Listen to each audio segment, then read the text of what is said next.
Hi everyone. First of all, my name is Anton and I am interested in space, and that's what we're going to talk about, if you've already guessed, space. Now, why I'm interested in space because that the universe holds many secrets, and I'm thinking that I will create this little guy, a rover, to discover the universe. That's my dream, in fact, to help more scientists get used to the universe. Now we're going to talk about the Milky Way now. The Milky Way, as you sometimes already know, is that it doesn't just contain our solar system. It's in fact big. It also contains a lot of stars. And sometimes when the stars' fuel run out, now that's what I'm thinking. What is the star's fuel? The star's fuel, so when it's born, it shines for billions of years and then crumbles, turns into a red giant, and then dies. And our sun right over here will too experience this fate. So, when its fuel runs out, there will be a chemical reaction which will turn it into a big red giant, even larger than our sun, swallowing up Mercury and Venus and boiling up Earth's oceans. Now I'm going to talk about the planets. Now, here is the sun. We all know the sun and how it's hot, and that Earth is Earth. You can see it from Earth, but it's very hot because it's a star. You might think, how is the sun a star? Well, it's simple. Since it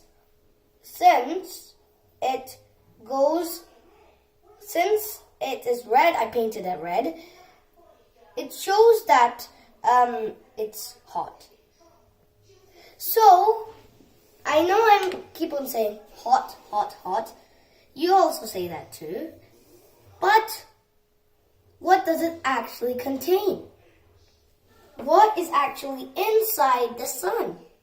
Now, inside the sun, there is a maze. You might think, why is there a maze inside the sun?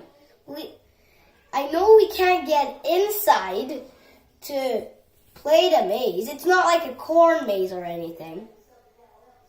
But there is a silver ball. In fact, lots of tiny silver balls inside that. That's the fuel which goes in the maze. It takes about 2 years for it to get to the end of the maze. In fact, billions of years. As I said, the sun will turn into a very big red giant. The sun depends on the silver balls. So, when the sun is turned into a big giant, swallowing Venus and Mercury and boiling up the sun's oceans. Not the sun's ocean, sorry, the Earth's oceans. We would also be boiled too. Now we're going to move on to the first planet of the solar system, Mercury. Now Mercury is the fastest planet because it takes 88 days for it to complete a year. You might think, wow, that is the fastest planet. So, it is also the second hottest planet. You might think, what? Now, it doesn't have volcanoes, but it is the closest to the sun. So it is hot, but it isn't that much hot. Now the second one is Venus. which is the first hottest planet. Although it's the second closest to the sun,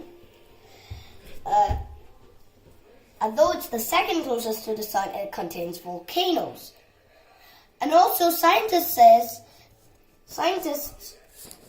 say that nobody should land on Venus, even though it's the sister of Earth, the twin sister of Earth. That is because that you can celebrate 2 birthdays in Venus. They don't want that to happen. And you need tons and tons of oxygen to go to Venus. And you would be 10% having less weight. Like for Earth, we have a lot of weight. And you would die there easily. So no, NASA hasn't sent any people to Venus. That's simple. So now we're moving on to Earth, our own planet. We already know about Earth, but what we haven't known is that we are cutting all of our nature.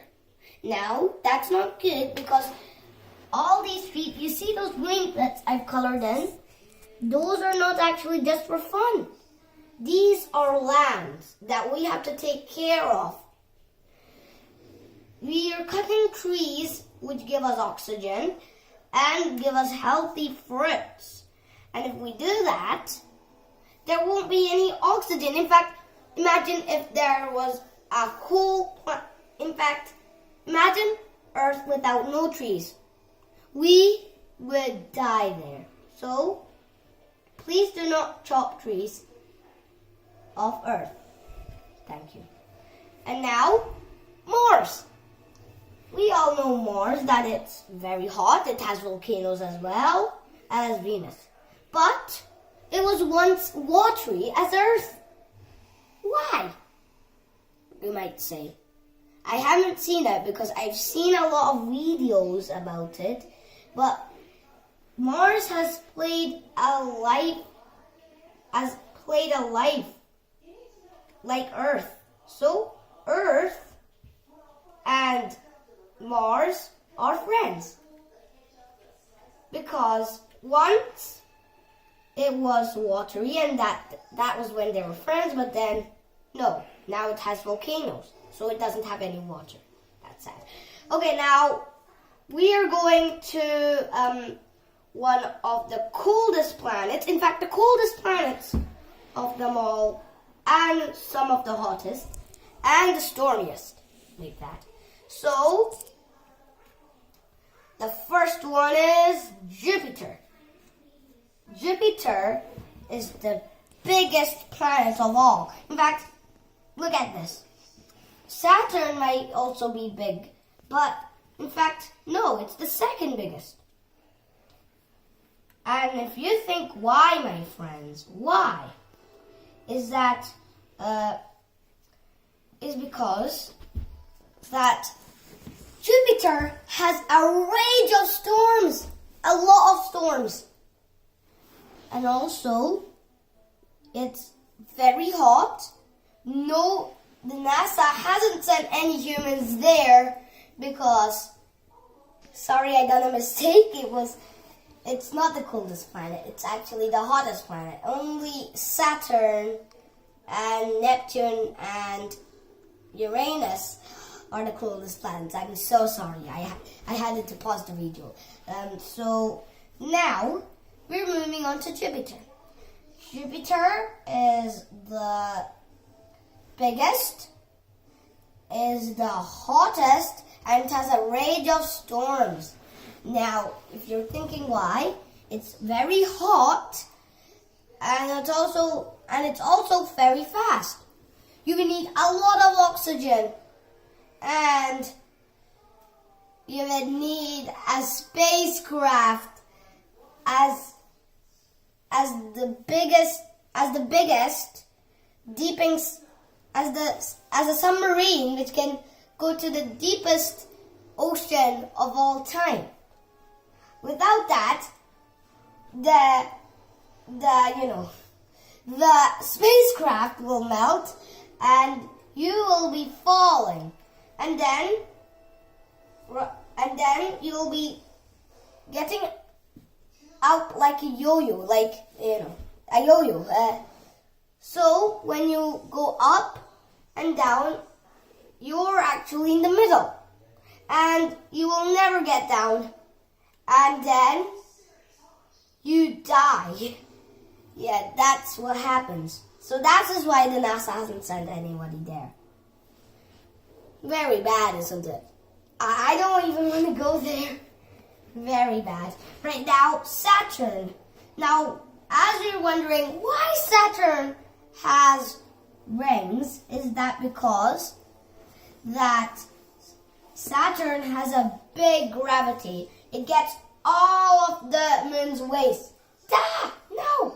And it turns them into rings. So it's made out of ice, dust, and dirt. Easy. Now Uranus, the coldest planet. Well, Neptune is the coldest planet of them all. But Uranus. It also has a range of storms like Jupiter, but not very hot, very cold storms. You would be freezing when you've entered when you've entered the atmosphere of Uranus and Neptune. You would need an extra cozy jacket, lots and lots of jackets to put on you. You might even not be able to move. A lot of jackets, in fact. And if you don't have that, the spacecraft will freeze, making you colder and colder. And then you will freeze too, which eventually when you get at the bottom, you won't even know what is at the bottom of Uranus. That's wow. And now Neptune. Neptune is 800.000 miles from the sun, which makes it the super coldest planet in the world. That's amazing. In the world or space? In space, not in the world. So we are not friends with Neptune, because it's the same with Uranus, but you would freeze totally to death. Very bad, right? Right.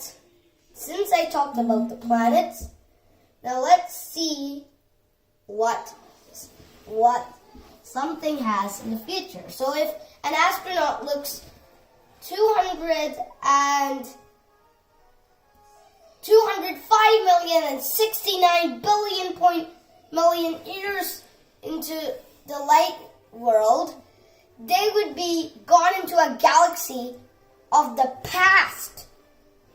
That might happen in the future. But when the sun has disappeared, look, I took away the sun, the solar system, when it turns into a big red giant, it will eat away Jupiter. Not Jupiter. Mercury and Venus. And boil away the sun's ocean. I know I explained this already. Some of the stars don't just turn into a red giant. They also turn into a black hole, which is possible to just get all of the planets from our solar system inside. Imagine that is going to happen to our sun.